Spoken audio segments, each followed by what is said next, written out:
Homer and Classical Philology. Inaugural address delivered at Bale University, 28th of May 1869. At the present day, no clear and consistent opinion seems to be held regarding classical philology. We are conscious of this in the circles of the learned, just as much as among the followers of that science itself. The cause of this lies in its many-sided character, in the lack of an abstract unity, and in the inorganic aggregation of heterogeneous scientific activities, which are connected with one another only by the name philology. It must be freely admitted that philology is to some extent borrowed from several other sciences, and is mixed together like a magic potion from the most outlandish liquors, ores, and bones. It may even be added that it likewise conceals within itself an artistic element, one which, on aesthetic and ethical grounds, may be called imperatival, an element that acts in opposition to its purely scientific behavior. Philology is composed of history just as much as of natural science or aesthetics. History, insofar as it endeavors to comprehend the manifestations of the individualities of peoples in ever-new images, and the prevailing law in the disappearance of phenomena. Natural science, insofar as it strives to fathom the deepest instinct of man, that of speech. Aesthetics, finally, because from various antiquities at our disposal, it endeavors to pick out the so-called classical antiquity, with the view and pretension of excavating the ideal world buried under it, and to hold up to the present the mirror of the classical and everlasting standards. That these wholly different scientific and aesthetico-ethical impulses have been associated under a common name, a kind of sham monarchy, is shown especially by the fact that philology at every period from its origin onwards was at the same time pedagogical. From the standpoint of the pedagogue, a choice was offered of those elements which were of the greatest educational value, and thus that science, or at least that scientific aim, which we call philology, gradually developed out of the practical calling originated by the exigencies of that science itself. These philological aims were pursued sometimes with greater ardor, and sometimes with less, in accordance with the degree of culture and the development of the taste of a particular period. But on the other hand, the followers of this science are in the habit of regarding the aims, which correspond to their several abilities, as the aims of philology. Whence it comes about that the estimation of philology in public opinion depends upon the weight of the personalities of the philologists. At the present time, that is to say, in a period which has seen men distinguished in almost every department of philology, a general uncertainty of judgment has increased more and more, and likewise a general relaxation of interest and participation in philological problems. Such an undecided and imperfect state of public opinion is damaging to a science in that its hidden and open enemies can work with much better prospects of success. And philology has a great many such enemies. Where do we not meet with them, these mockers, always ready to aim a blow at the philological moles, the animals that practice just eating ex professo, and that grub up and eat for the 11th time what they have already eaten 10 times before. For opponents of this sort, however, philology is merely a useless, harmless, and inoffensive pastime, an object of laughter and not of hate. But on the other hand, there is a boundless and infuriated hatred of philology wherever an ideal, as such, is feared, where the modern man falls down to worship himself, and where Hellenism is looked upon as a superseded and hence very insignificant point of view. Against these enemies, we philologists must always count upon the assistance of artists and men of artistic minds, for they alone can judge how the sword of barbarism sweeps over the head of everyone who loses sight of the unutterable simplicity and noble dignity of the Hellene, and how progress in commerce or technical industries, however brilliant, no school regulations, no political education of the masses, however widespread and complete, can protect us from the curse of ridiculous and barbaric offenses against good taste, or from annihilation by the Gorgon head of the classicist. Whilst philology as a whole is looked on with jealous eyes by these two classes of opponents, there are numerous and varied hostilities in other directions of philology. Philologists themselves are quarreling with one another. Internal dissensions are caused by useless disputes about precedents and mutual jealousies, but especially by the differences, even enmities, comprised in the name of philology, which are not, however, by any means naturally harmonized instincts. Science has this in common with art, that the most ordinary, everyday thing appears to it as something entirely new and attractive, as if metamorphosed by witchcraft and now seen for the first time. Life is worth living, says art, the beautiful temptress, Life is worth knowing, says science. With this contrast, the so heartrending and dogmatic tradition follows in a theory, and consequently in the practice of classical philology derived from this theory. We may consider antiquity from a scientific point of view. We may try to look at what has happened with the eye of a historian, or to arrange and compare the linguistic forms of ancient masterpieces, to bring them at all events under a morphological law.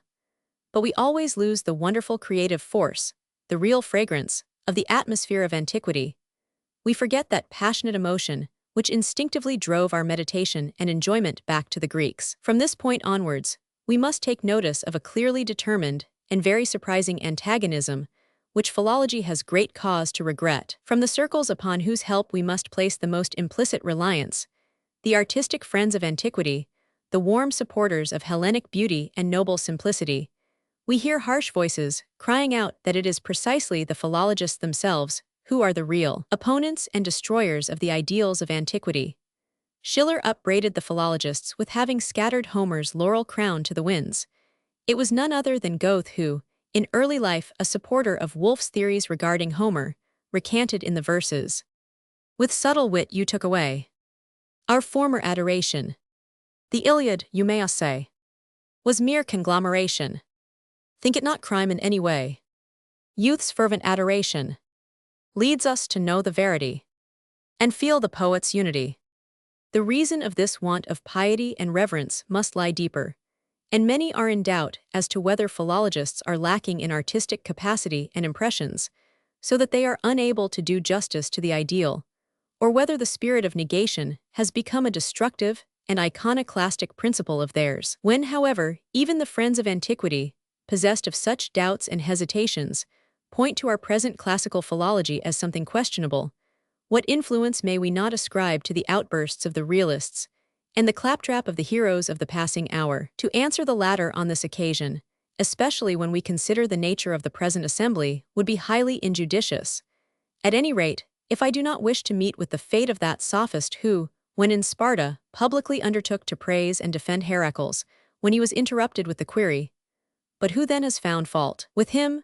I cannot help thinking, however, that some of these scruples are still sounding in the ears of not a few in this gathering, for they may still be frequently heard from the lips of noble and artistically gifted men, as even an upright philologist must feel them, and feel them most painfully, at moments when his spirits are downcast. For the single individual, there is no deliverance from the dissensions referred to, but what we contend and inscribe on our banner is the fact that classical philology, as a whole, has nothing whatsoever to do with the quarrels and bickerings of its individual disciples. The entire scientific and artistic movement of this peculiar centaur is bent, though with cyclopic slowness, upon bridging over the gulf between the ideal antiquity, which is perhaps only the magnificent blossoming of the Teutonic longing for the South, and the real antiquity, and thus classical philology pursues only the final end of its own being, which is the fusing together of primarily hostile impulses that have only forcibly been brought together. Let us talk as we will about the unattainability of this goal, and even designate the goal itself as an illogical pretension. The aspiration for it is very real, and I should like to try to make it clear by an example that the most significant steps of classical philology never lead away from the ideal antiquity but to it, and that, just when people are speaking unwarrantably of the overthrow of sacred shrines, new and more worthy altars are being erected. Let us then examine the so-called Homeric question from this standpoint, a question the most important problem of which Schiller called a scholastic barbarism. The important problem referred to is the question of the personality of Homer. We now meet everywhere with the firm opinion that the question of Homer's personality is no longer timely, and that it is quite a different thing from the real, Homeric question. It may be added that, for a given period, such as our present philological period, for example, the center of discussion may be removed from the problem of the poet's personality, for even now a painstaking experiment is being made to reconstruct the Homeric poems without the aid of personality, treating them as the work of several different persons. But if the center of a scientific question is rightly seen to be where the swelling tide of new views has risen up, i.e., where individual scientific investigation comes into contact with the whole life of science and culture, if anyone, in other words, indicates a historico-cultural valuation as the central point of the question, he must also, in the province of Homeric criticism, take his stand upon the question of personality as being the really fruitful oasis in the desert of the whole argument. For in Homer the modern world, I will not say has learnt, but has examined, a great historical point of view, and even without now putting forward my own opinion as to whether this examination has been or can be happily carried out, it was at all events the first example of the application of that productive point of view. By it scholars learnt to recognize condensed beliefs in the apparently firm, immobile figures of the life of ancient peoples. By it, they for the first time perceived the wonderful capability of the soul of a people to represent the conditions of its morals and beliefs in the form of a personality. When historical criticism has confidently seized upon this method of evaporating apparently concrete personalities, it is permissible to point to the first experiment as an important event in the history of sciences, without considering whether it was successful in this instance or not. It is a common occurrence for a series of striking signs and wonderful emotions to precede an epoch-making discovery. Even the experiment I have just referred to has its own attractive history, but it goes back to a surprisingly ancient era. Friedrich August Wolff has exactly indicated the spot where Greek antiquity dropped the question. The zenith of the historico-literary studies of the Greeks, and hence also of their point of greatest importance, the Homeric question, was reached in the age of the Alexandrian grammarians. Up to this time, the Homeric question had run through the long chain of a uniform process of development, of which the standpoint of those grammarians seemed to be the last link, the last, indeed, which was attainable by antiquity. They conceived the Iliad and the Odyssey as the creations of one single Homer. They declared it to be psychologically possible for two such different works to have sprung from the brain of one genius, in contradiction to the Chorazants, who represented the extreme limit of the skepticism of a few detached individuals of antiquity rather than antiquity itself considered as a whole. To explain the different general impression of the two books on the assumption that one poet composed them both, scholars sought assistance by referring to the seasons of the poet's life, and compared the poet of the Odyssey to the setting sun. The eyes of those critics were tirelessly on the lookout for discrepancies in the language and thoughts of the two poems. But at this time, also a history of the Homeric poem and its tradition was prepared, according to which these discrepancies were not due to Homer, but to those who committed his words to writing and those who sang them. It was believed that Homer's poem was passed from one generation to another viva voce, and faults were attributed to the improvising and at times forgetful bards. At a certain given date, about the time of Pisistratus, the poems which had been repeated orally were said to have been collected in manuscript form. But the scribes, it is added, allowed themselves to take some liberties with the text by transposing some lines and adding extraneous matter here and there. This entire hypothesis is the most important in the domain of literary studies that antiquity has exhibited, and the acknowledgement of the dissemination of the Homeric poems by word of mouth, as opposed to the habits of a book-learned age, shows in particular a depth of ancient sagacity worthy of our admiration. From those times until the generation that produced Friedrich August Wolff, we must take a jump over a long historical vacuum. But in our own age, we find the argument left just as it was at the time when the power of controversy departed from antiquity, and it is a matter of indifference to us that Wolff accepted as certain tradition what antiquity itself had set up only as a hypothesis. It may be remarked as most characteristic of this hypothesis that, in the strictest sense, the personality of Homer is treated seriously, that a certain standard of inner harmony is everywhere presupposed in the manifestations of the personality, and that, with these two excellent auxiliary hypotheses, whatever is seen to be below this standard and opposed to this inner harmony is at once swept aside as un-Homeric. But even this distinguishing characteristic, in place of wishing to recognize the supernatural existence of a tangible personality, ascends likewise through all the stages that lead to that zenith, with ever-increasing energy and clearness. Individuality is ever more strongly felt and accentuated. The psychological possibility of a single Homer is ever more forcibly demanded. If we descend backwards from this zenith, step by step, we find a guide to the understanding of the Homeric problem in the person of Aristotle. Homer was for him the flawless and untiring artist who knew his end and the means to attain it.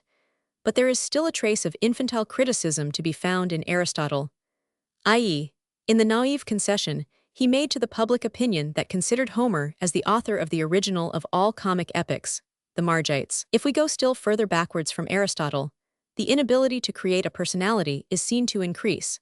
More and more poems are attributed to Homer, and every period lets us see its degree of criticism by how much and what it considers as Homeric. In this backward examination, we instinctively feel that away beyond Herodotus there lies a period in which an immense flood of great epics has been identified with the name of Homer. Let us imagine ourselves as living in the time of Pisistratus. The word Homer then comprehended an abundance of dissimilarities. What was meant by Homer at that time? It is evident that that generation found itself unable to grasp a personality and the limits of its manifestations.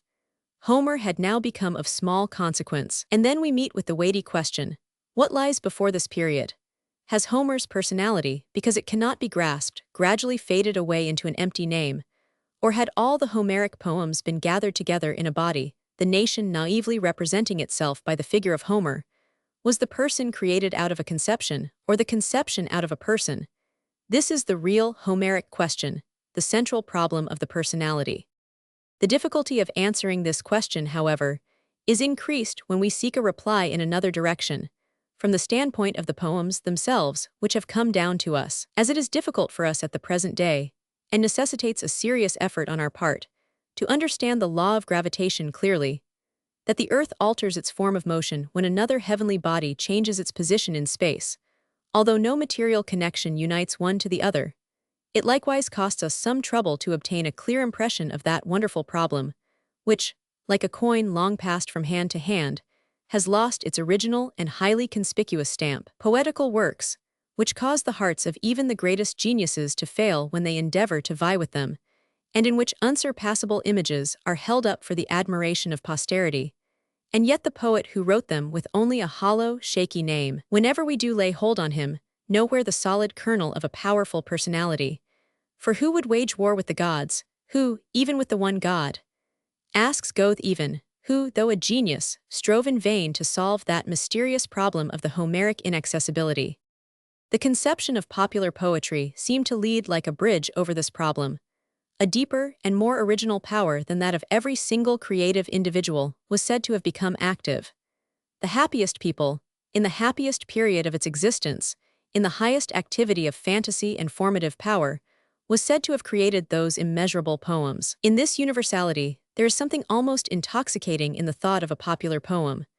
We feel, with artistic pleasure, the broad, overpowering liberation of a popular gift, and we delight in this natural phenomenon as we do in an uncontrollable cataract. But as soon as we examine this thought at close quarters, we involuntarily put a poetic mass of people in the place of the poetizing soul of the people. A long row of popular poets in whom individuality has no meaning, and in whom the tumultuous movement of a people's soul, the intuitive strength of a people's eye, and the unabated profusion of a people's fantasy were once powerful. A row of original geniuses, attached to a time, to a poetic genus, to a subject matter. Such a conception justly made people suspicious. Could it be possible that that same nature who so sparingly distributed her rarest and most precious production, genius, should suddenly take the notion of lavishing her gifts in one sole direction? And here the thorny question again made its appearance. Could we not get along with one genius only, and explain the present existence of that unattainable excellence? And now eyes were keenly on the lookout for whatever that excellence and singularity might consist of. Impossible for it to be in the construction of the complete works, said one party, for this is far from faultless, but doubtless to be found in single songs, in the single pieces above all, not in the whole. A second party, on the other hand, sheltered themselves beneath the authority of Aristotle, who especially admired Homer's divine nature in the choice of his entire subject and the manner in which he planned and carried it out. If, however, this construction was not clearly seen, this fault was due to the way the poems were handed down to posterity and not to the poet himself. It was the result of retouchings and interpolations, owing to which the original setting of the work gradually became obscured. The more the first school looked for inequalities, contradictions, perplexities, the more energetically did the other school brush aside what in their opinion obscured the original plan, in order, if possible, that nothing might be left remaining but the actual words of the original epic itself. The second school of thought, of course, held fast by the conception of an epic-making genius as the composer of the great works. The first school, on the other hand, wavered between the supposition of one genius plus a number of minor poets, and another hypothesis which assumed only a number of superior and even mediocre individual bards, but also postulated a mysterious, discharging a deep, national artistic impulse, which shows itself in individual minstrels as an almost indifferent medium. It is to this latter school that we must attribute the representation of the Homeric poems as the expression of that mysterious impulse. All these schools of thought start from the assumption that the problem of the present form of these epics can be solved from the standpoint of an aesthetic judgment, but we must await the decision as to the authorized line of demarcation between the man of genius and the poetical soul of the people. Are there characteristic differences between the utterances of the man of genius and the poetical soul of the people? This whole contrast, however, is unjust and misleading. There is no more dangerous assumption in modern aesthetics than that of popular poetry and individual poetry, or, as it is usually called, artistic poetry. This is the reaction, or, if you will, the superstition, which followed upon the most momentous discovery of historico-philological science, the discovery and appreciation of the soul of the people. For this discovery prepared the way for a coming scientific view of history, which was until then, and in many respects is even now, a mere collection of materials, with the prospect that new materials would continue to be added, and that the huge, overflowing pile would never be systematically arranged. The people now understood for the first time that the long-felt power of greater individualities and wills was larger than the pitifully small will of an individual man. They now saw that everything truly great in the kingdom of the will could not have its deepest root in the inefficacious and ephemeral individual will. And finally, they now discovered the powerful instincts of the masses and diagnosed those unconscious impulses to be the foundations and supports of the so-called universal history.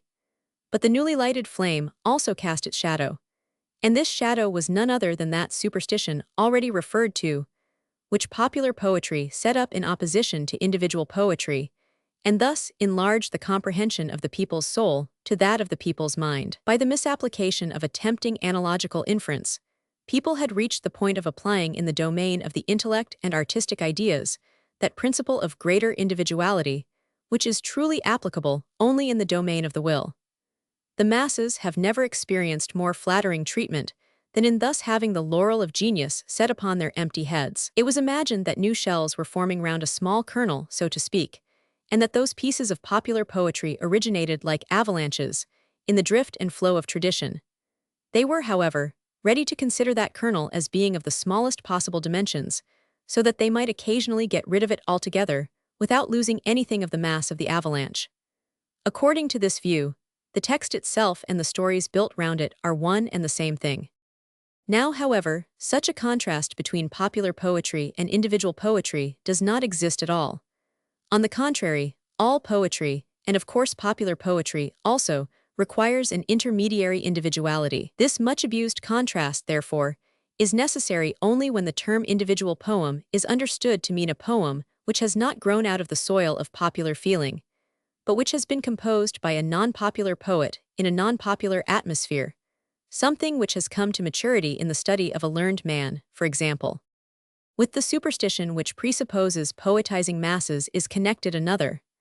That popular poetry is limited to one particular period of a people's history and afterwards dies out, which indeed follows as a consequence of the first superstition I have mentioned. According to this school, in the place of the gradually decaying popular poetry, we have artistic poetry, the work of individual minds, not of masses of people. But the same powers which were once active are still so, and the form in which they act has remained exactly the same.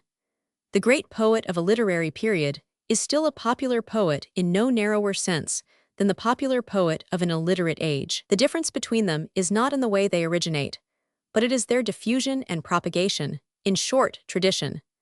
This tradition is exposed to eternal danger without the help of handwriting, and runs the risk of including in the poems the remains of those individualities through whose oral tradition they were handed down. If we apply all these principles to the Homeric poems, it follows that we gain nothing with our theory of the poetizing soul of the people, and that we are always referred back to the poetical individual. We are thus confronted with the task of distinguishing that which can have originated only in a single poetical mind from that which is, so to speak, swept up by the tide of oral tradition, and which is a highly important constituent part of the Homeric poems. Since literary history first ceased to be a mere collection of names, people have attempted to grasp and formulate the individualities of the poets. A certain mechanism forms part of the method. It must be explained, i.e., it must be deduced from principles.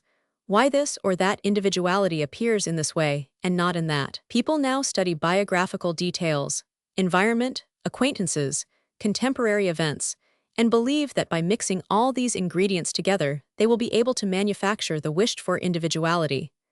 But they forget that the punctum saliens, the indefinable individual characteristics, can never be obtained from a compound of this nature. The less there is known about the life and times of the poet, the less applicable is this mechanism. When, however, we have merely the works and the name of the writer, it is almost impossible to detect the individuality, at all events, for those who put their faith in the mechanism in question, and particularly when the works are perfect, when they are pieces of popular poetry. For the best way for these mechanicians to grasp individual characteristics is by perceiving deviations from the genius of the people, the aberrations and hidden allusions. And the fewer discrepancies to be found in a poem, the fainter will be the traces of the individual poet who composed it.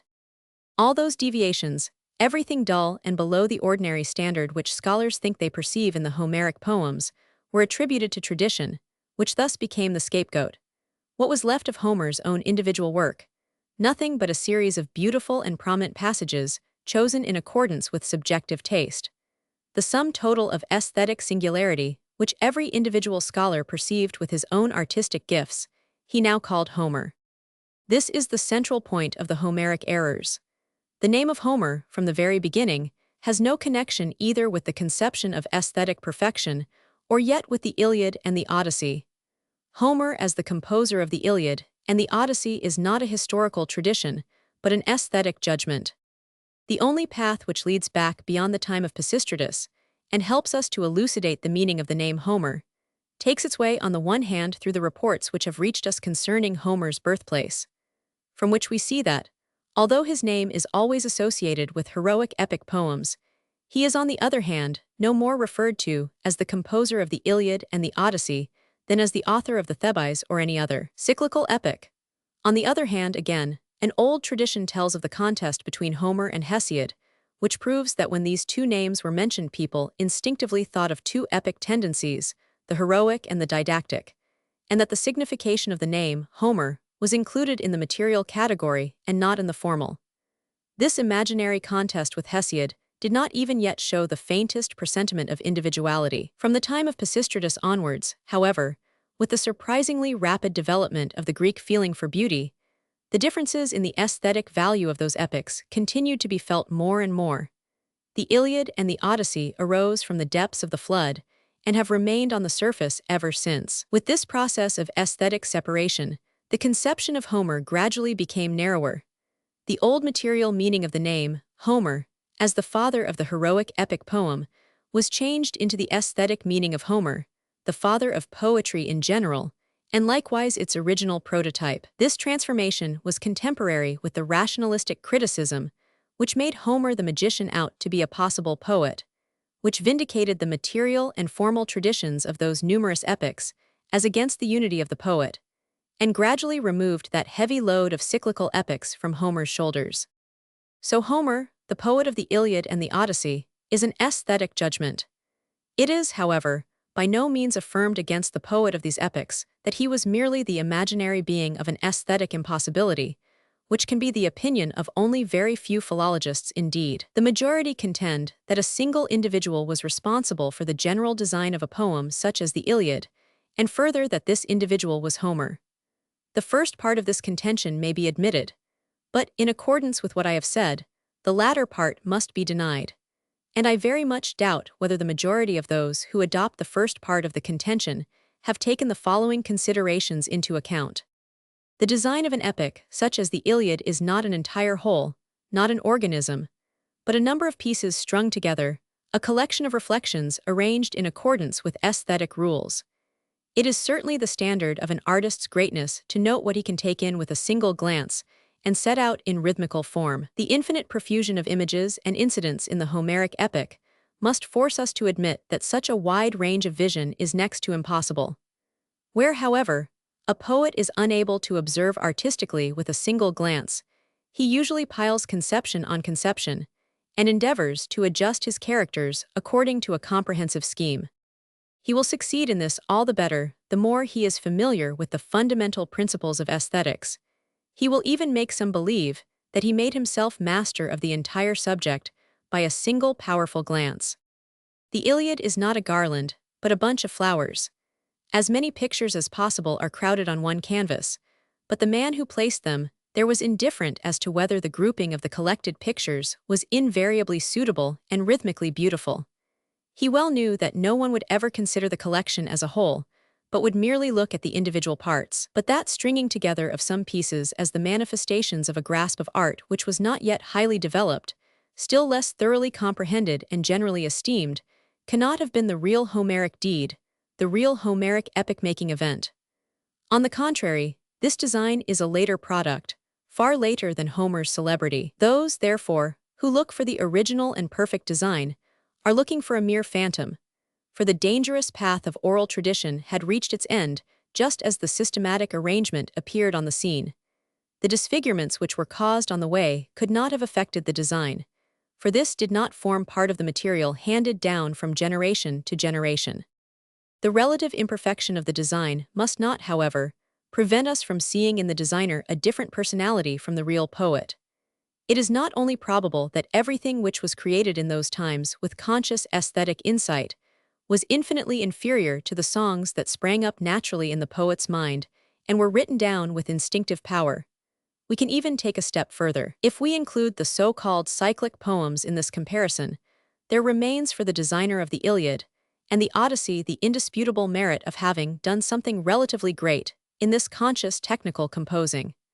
A merit which we might have been prepared to recognize from the beginning, and which is in my opinion of the very first order in the domain of instinctive creation. We may even be ready to pronounce this synthesization of great importance.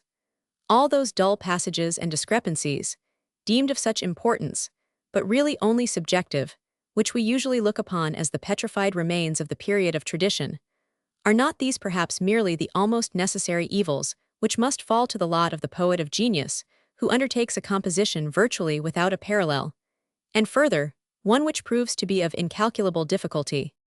Let it be noted that the insight into the most diverse operations of the instinctive and the conscious changes the position of the Homeric problem, and in my opinion throws light upon it.